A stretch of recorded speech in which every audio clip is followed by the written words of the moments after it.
Hello friends, स्वागत है आपका हमारे YouTube channel GK with me में। जैसा कि आपको पता है, मैंने आपको इंडियन पॉलिटिक्स के कुछ टॉपिक पढ़ा दिए हैं। उसमें मैंने आपको आर्टिकल 14 एंड आर्टिकल 15 के बारे में बताया था।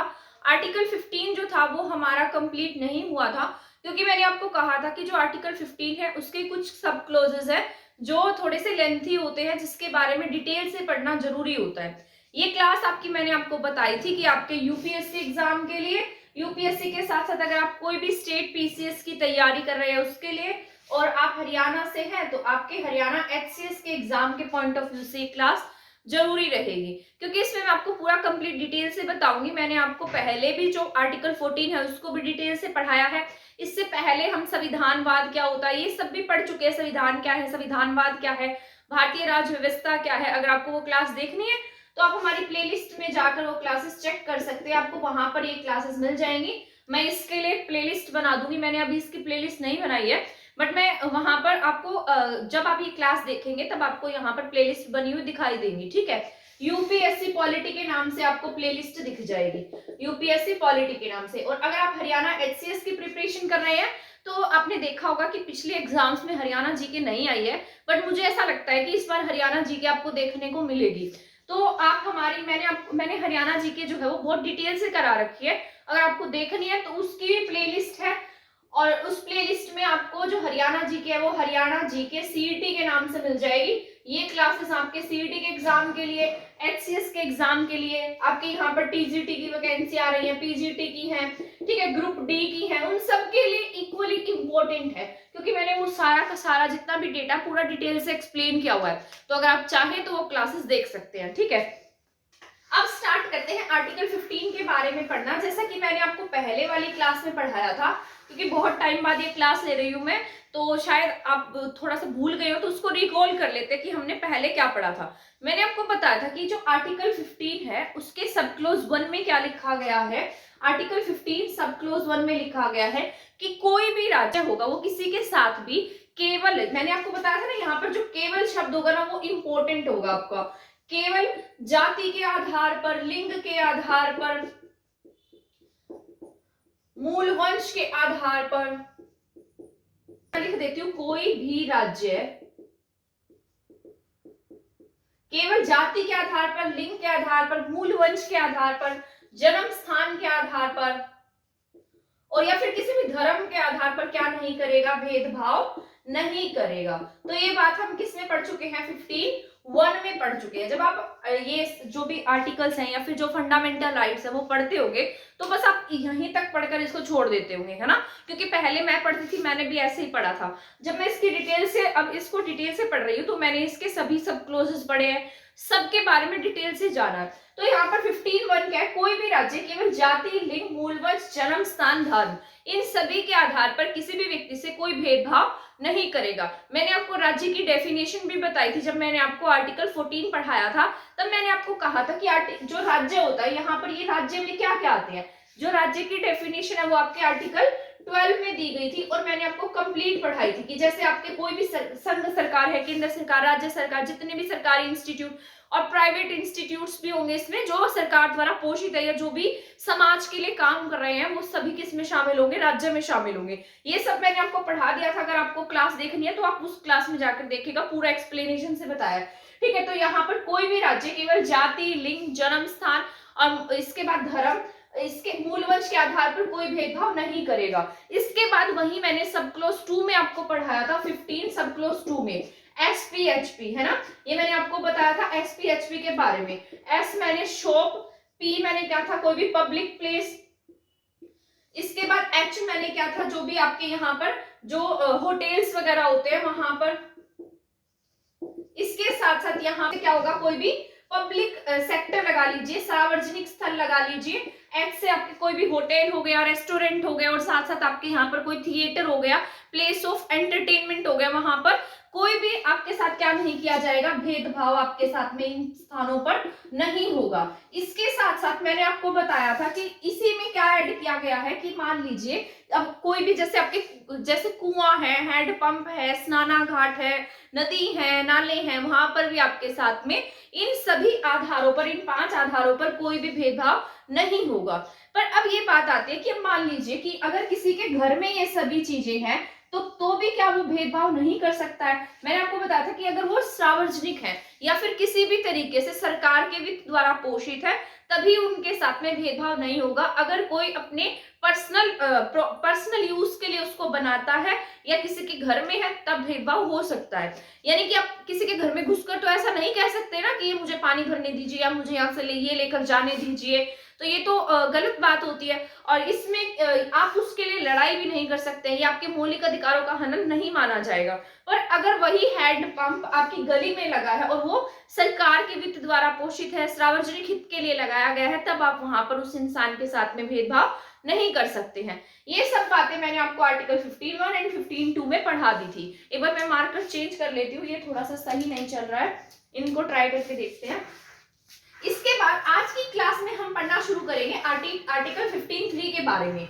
जैसा कि मैंने आपको आर्टिकल 14 पढ़ाया था, मैंने आपको बताया था कि जो आर्टिकल 14 है ना, वो कैसा है। ये मार्कर सही चल रहा है। आर्टिकल 14 जो है वो क्या एक तरीके का पूरी की पूरी इनकी जो समानता का अधिकार है, ये सभी जो समानता के अधिकार मैंने आपको बताया था 14 से 18 में क्या आता है, समानता का अधिकार आता है। मैंने आपको बताया था ना ये समानता के अधिकार के बारे में। तो अब ये जो आर्टिकल 14 है अकेला क्या है, सब पर भारी है, ये बात मैंने बताई थी, क्योंकि सबसे इंपॉर्टेंट ही यही है। ऐसा मानिए कि जो आर्टिकल 14 है वो समानता के अधिकार की पूरी क्या है, बॉडी है, इस तरीके से पूरा इंसान है ये एक तरीके का। और जो आर्टिकल 15 है, 16 है, 17 है, 18 है, वो सब क्या है, इसके बॉडी पार्ट्स है। जिस तरीके से कोई इसकी आंख है, कोई इसके कान है, कोई इसकी नाक है, तो इस तरीके से लगा लीजिए क्या है, अलग अलग इसके बॉडी पार्ट्स है। तो हमारी पूरी बॉडी इंपॉर्टेंट होती है। तो इस तरीके से जो हमारा आर्टिकल 14 है वही हमारे लिए सबसे ज्यादा इंपॉर्टेंट है। और यूपीएससी के मेंस एग्जाम में भी समानता के अधिकार की बात की जाए तो आर्टिकल 14 से पहले भी क्वेश्चंस आए हैं और आगे भी आपको प्रीलिम्स एग्जाम में भी इससे क्वेश्चन देखने को मिल सकते हैं। तो यहाँ पर ये क्या है, इस तरीके से आर्टिकल 14 क्या है, इसके बॉडी पार्ट, जो भी अलग आर्टिकल्स बच जाते हैं वो इसके क्या है, बॉडी पार्ट्स हैं, ठीक है। तो अब इस तरीके से आर्टिकल 15 जो है वहीं से आर्टिकल 14 और 15 क्या होते हैं, एक दूसरे से लिंक होते हैं। अब हम जानेंगे कि एक दूसरे से अटैच कैसे हैं। मैंने आपको आर्टिकल 14 पढ़ाया था, तब मैंने आपको बताया था कि आर्टिकल 14 में क्या लिखा गया है। इसमें लिखा गया है कि विधि के समक्ष सभी क्या होंगे, विधि के समक्ष सभी समान होंगे। ये बात तो आपने पढ़ी थी, है ना, सभी समान होंगे। और इसके साथ साथ मैंने आपको एक पॉइंट और पढ़ाया था जिसमें मैंने आपको बताया था कि मान लीजिए कोई यूनिवर्सिटी में एक बच्चा पढ़ रहा है या कोई दिल्ली में रहता है, अच्छे शहर में रहता है, जिसके फैमिली रिच है, जिसका बैकग्राउंड रिच है, और वहीं पर कोई दूसरा बच्चा है जो कहाँ रहता है, जंगलों में रहता है, ट्राइबल एरिया में रहता है, उसके पास इतने रिसोर्सेज नहीं है कि वो अच्छे से पढ़ाई कर सके। तो उन दोनों के बैकग्राउंड में कितना चेंजेस आ जाएगा, असमानता कितनी बढ़ जाएगी। तो उसके लिए हमारे संविधान निर्माताओं ने क्या किया था, विधि के समान संरक्षण की बात की थी, सम्मान संरक्षण की बात की थी, विधि के समान संरक्षण की बात की थी। अब मैंने आपको ये भी बताया था कि संरक्षण किसका होता है, जो क्या होते हैं, जो लोग हाशिए पर होते हैं, कमजोर होते हैं, उनका क्या होता है, संरक्षण होता है। उसी तरीके से हमारा जो आर्टिकल 15 है, इस आर्टिकल 15 में भी एक बात ऐड कर दी गई, क्योंकि 15(1) एंड 15(2) तो हम पढ़ चुके हैं। अब यहाँ पर 15 सब क्लोज 3 में ऐड किया गया और इसमें हमारे संविधान निर्माताओं ने एक बात लिखी जिसमें लिखा था कि यहाँ पर भी क्या होगा, विधि के समान संरक्षण होगा। क्या होगा, विधि के समान संरक्षण। अब यहाँ पर भी बात की जाए, सम्मान संरक्षण किसका होगा, तो महिलाओं का होगा और किसका होगा, यहाँ पर बच्चों का होगा, ठीक है। तो यहाँ किसकी बात की गई है, महिलाओं और बच्चों की, क्योंकि उस समय जब हमारा संविधान बन रहा था ना, तो उस समय में हमारे यहाँ पर इतनी ज्यादा असमानताएं थी। आपको पता है महिलाओं की स्थिति भी आज जैसी नहीं थी जैसी पहले, ठीक है। तो बहुत सारे डिफरेंसेस थे, बच्चों की स्थितियां भी बहुत कमजोर थी, छोटे छोटे बच्चे काम कर जाते थे, पढ़ाई नहीं थी, एजुकेशन नहीं थी, है ना। तो जब हमारा देश आजाद हुआ तो भूखमरी, गरीबी, क्योंकि अंग्रेज तो हमारे यहाँ से सब कुछ लूट लाट कर चले गए थे। तो इसी तरीके से जब हमारे संविधान निर्माता संविधान बना रहे थे तो उन्होंने सबको ध्यान में रखकर संविधान बनाया और बहुत सारी बातों को ऐड किया, जिसमें से एक ये बात ऐड की गई कि 15(3) में भी क्या होगा, विधि के समान संरक्षण होगा। वहां पर भी विधि के समान संरक्षण था और उसमें किसको संरक्षण मिला था, जो ट्राइबल एरिया है, एसटी है, इनके लिए संरक्षण की बात कही गई थी। यहाँ पर बात कही गई महिलाओं और बच्चों के लिए। अब महिलाओं और बच्चों के लिए जैसे अब देखिए आपने, अब महिलाओं के लिए आपने देखा होगा कि महिला आयोग बना हुआ है ना। जिस तरीके से घरेलू हिंसा निवारक अधिनियम 2005 बनाया गया था, अगर कोई भी घरेलू हिंसा, आपके साथ में कोई हिंसा होती है या कोई आपको मारता है, पीटता है, दहेज के लिए प्रताड़ित करता है या किसी भी चीज के लिए आपको परेशान किया जाता है, तो आप क्या कर सकते हैं, उसके खिलाफ कार्रवाई कर सकते हैं। तो ये किसके लिए बनाया गया, महिलाओं के लिए एक्ट बनाया गया था। इसका नाम है घरेलू हिंसा निवारक अधिनियम। 2005 में ये अधिनियम बना था, ठीक है। तो ये किसको ध्यान में रखकर बनाया गया है, महिलाओं को। तो ये यहाँ से हम इसको करेक्ट कर सकते हैं, जोड़ सकते हैं। तो आर्टिकल 15(3) में महिलाओं की बात कही गई है, बच्चों के लिए एजुकेशन की बात की गई है। जिस तरीके से आप आगे भी फंडामेंटल राइट्स पढ़ेंगे बच्चों के लिए, है ना, जैसे बच्चे, छोटे बच्चे काम पर नहीं जाएंगे, ये नहीं करेंगे, शोषण नहीं होगा उनका, तो ये सब बातें किसमें लिखी गई है, यहाँ पर सम्मान क्या दिया गया, इनको संरक्षण दिया गया है। अब यहाँ पर क्या होगा, और क्या हो सकता है, यहाँ पर जो राज्य है ना वो क्या होगा, कल्याणकारी होगा। राज्य कैसा होता है, कल्याणकारी। कल्याणकारी में क्या बात होगी, जिस तरीके से जो वेलफेयर के लिए काम करेगा, लोगों की भलाई के लिए काम करेगा। जैसे जो राज्य है वो दाल चावल बांटेगा, है ना, सामाजिक योजनाएं चलाएगा। जैसे कोई जिस तरीके से आप आज बहुत सारी योजनाएं, सरकार ने बहुत सारी योजनाएं चलाती है गरीब लोगों के लिए, सब मतलब हर किसी का क्या रखती है, ध्यान रखती है। तो वो सब किस में आता है, वो संरक्षण की बात है। कल्याणकारी क्या होता है, जो लोगों की भलाई के लिए काम करे, थोड़ा समाजवादी हो जाए। तो ये सब किसमें लिखा गया, हमारे आर्टिकल 15(3) के सब क्लोज में इन्होंने इन बातों को ऐड किया था, जिसके तहत समाज कल्याणकारी भी है और विधि के समान संरक्षण की बात कही गई है, जिसमें महिलाओं का उत्थान होगा, बच्चों का उत्थान होगा, इनके लिए कुछ ना कुछ ऐड किया जाएगा। जैसे ये एक्ट बनाया गया और विधियां बनाई गई हैं, जैसे कल्याणकारी योजनाएं बनाई गई हैं, तो ये सब हमने आर्टिकल 15(3) सब क्लोज में ऐड कर दिया। अब इसके बाद में बात करेंगे हम आर्टिकल 15(4) की। यहां तक तो 15(3) तक जितने भी सब क्लोज थे ये सभी हमारे मूल संविधान में लिखे गए थे। जो 15(1) है, आर्टिकल 15(1), आर्टिकल 15(2) एंड आर्टिकल 15(3) ये किस में लिखे गए, हमारे मूल संविधान में थे। जब हमारा संविधान बन रहा था तब हमारे संविधान में ही इनको ऐड कर दिया गया था। लेकिन बाद में ऐसी क्या जरूरत पड़ी कि हमें हमारे संविधान में 15 जो आर्टिकल है उसके और सब क्लोज ऐड करने पड़े। आगे आपको 3 सब क्लोज और दिखाई देंगे, सब क्लोज 4, सब क्लोज 5 एंड सब क्लोज 6। अब क्या जरूरत पड़ी कि इनको ऐड करना पड़ा, तो इसके बारे में भी हम पढ़ेंगे। जब भी हम कोई टॉपिक पढ़ते हैं तो उसको हमें इस तरीके से पढ़ना चाहिए, जैसे हमें ध्यान रखना चाहिए कि ये ऐसा किया गया तो इसके पीछे क्या रीजन रहे थे और इससे क्या फायदा हुआ, क्या नुकसान हुआ।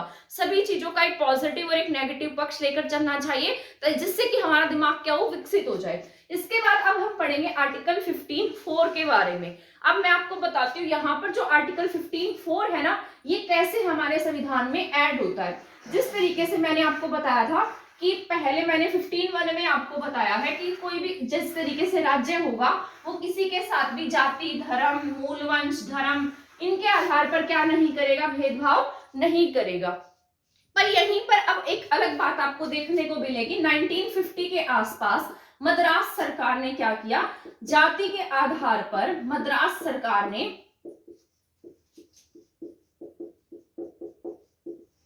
जाति के आधार पर क्या दे दिया, स्कूल, कॉलेज और यूनिवर्सिटी में क्या दे दिया, यहाँ पर इन्हें आरक्षण दे दिया।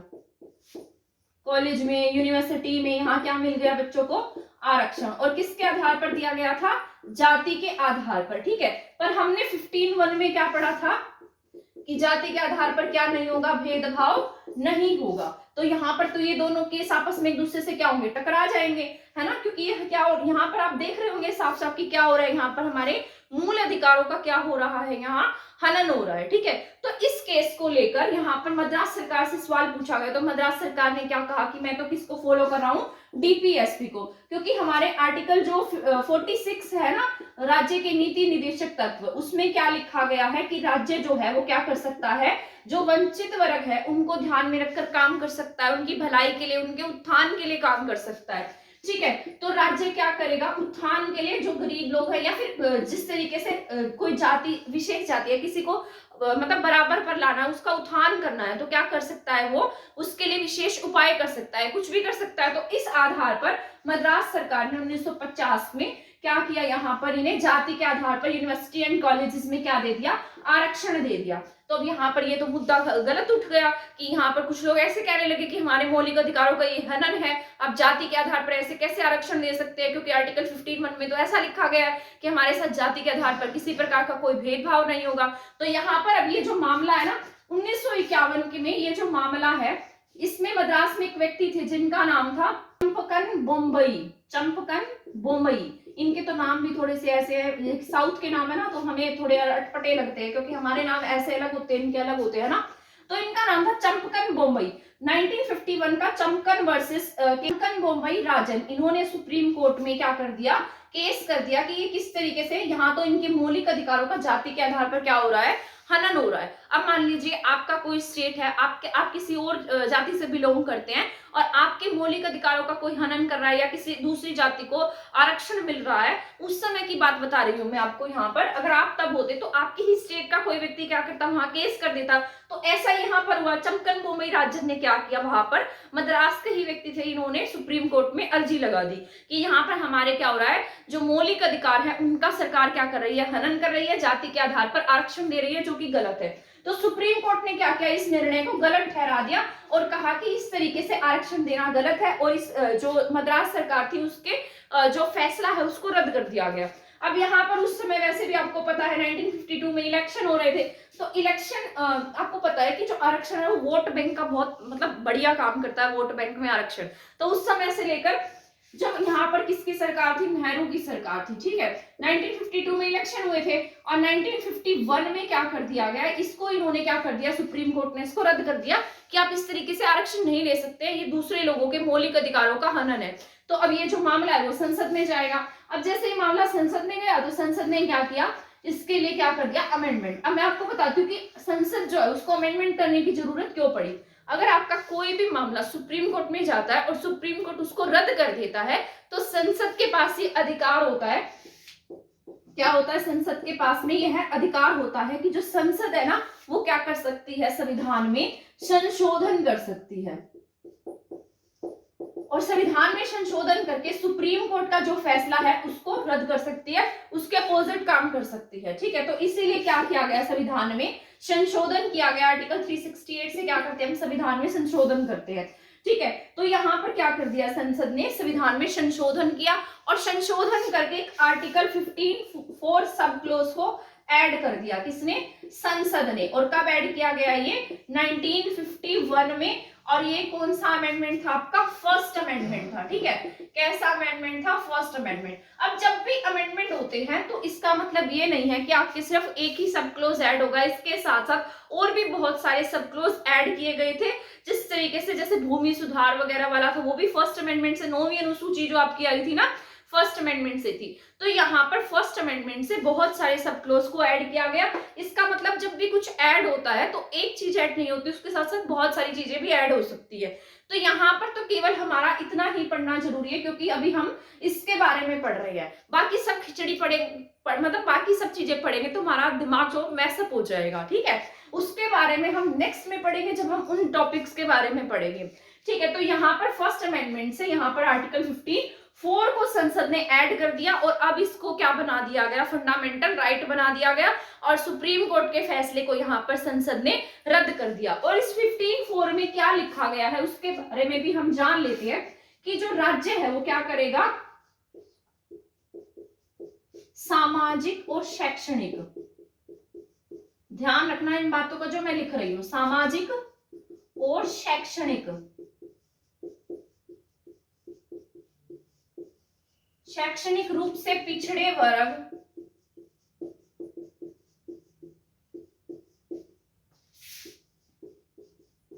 पिछड़े वर्ग के लिए विशेष उपबंध या फिर विशेष उपाय करेगा। अब यहाँ पर विशेष उपाय की बात कही गई है, डायरेक्ट आरक्षण यहाँ पर नहीं लिखा गया।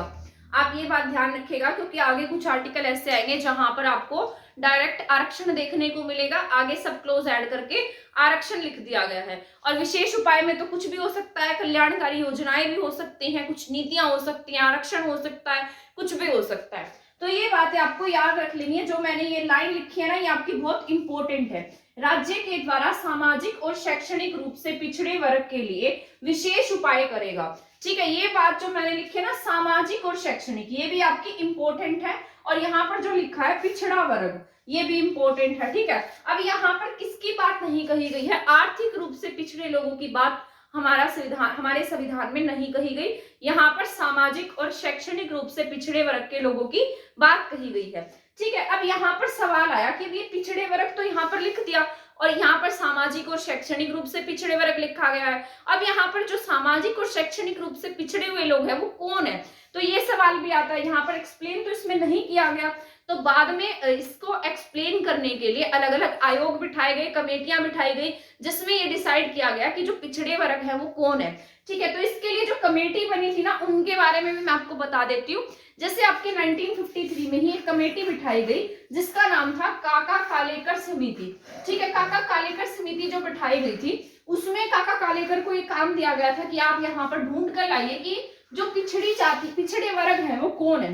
तो काका कालेकर इस बात पर मतलब पूरी तरीके से नहीं पहुंच पाए। उन्होंने कहा कि जितने भी यहाँ पर अंधभक्त हैं या फिर जो अंधविश्वास करते हैं, अंधविश्वास में विश्वास करते हैं, वो सभी क्या है, पिछड़े वर्ग में आते हैं। तो ये बात तो उनकी थोड़ी फिट नहीं बैठी थी। तो इसके लिए जो समितियां बनी थी ना, उनके बारे में जान लेते हैं। इसके लिए समिति बनी थी काका कालेकर समिति। ठीक है, जब काका कालेकर की समिति अच्छे से मतलब सही जवाब नहीं दे पाई तो उसके बाद में मंडल आयोग बनाया गया था। इसके बारे में तो आप सभी ही जानते होंगे, क्या बनाया गया इसके लिए, मंडल आयोग। ये आपका बहुत इंपॉर्टेंट है, आगे जाकर आर्टिकल्स बनेंगे, इसके तहत भी सब क्लोज ऐड किए जाएंगे। जो काका कालेकर समिति 3 में बनी है और मंडल आयोग बना है आपके 9 बीपी मंडल, बिंदेश्वरी प्रसाद मंडल। ठीक है, इसका नाम क्या है, बिंदेश्वरी बिंदेश्वरी प्रसाद मंडल, और ये कब बना है आपके 1979 में। अब ये जो मंडल आयोग बना, इसने अपनी रिपोर्ट दी और इसमें इन्होंने क्या कहा कि जो पिछड़े वर्ग मतलब जो पिछड़ी जातियां है ना, पिछड़ी जातियां जो किस रूप से पिछड़ी है, सामाजिक और शैक्षणिक रूप से पिछड़ी हुई है।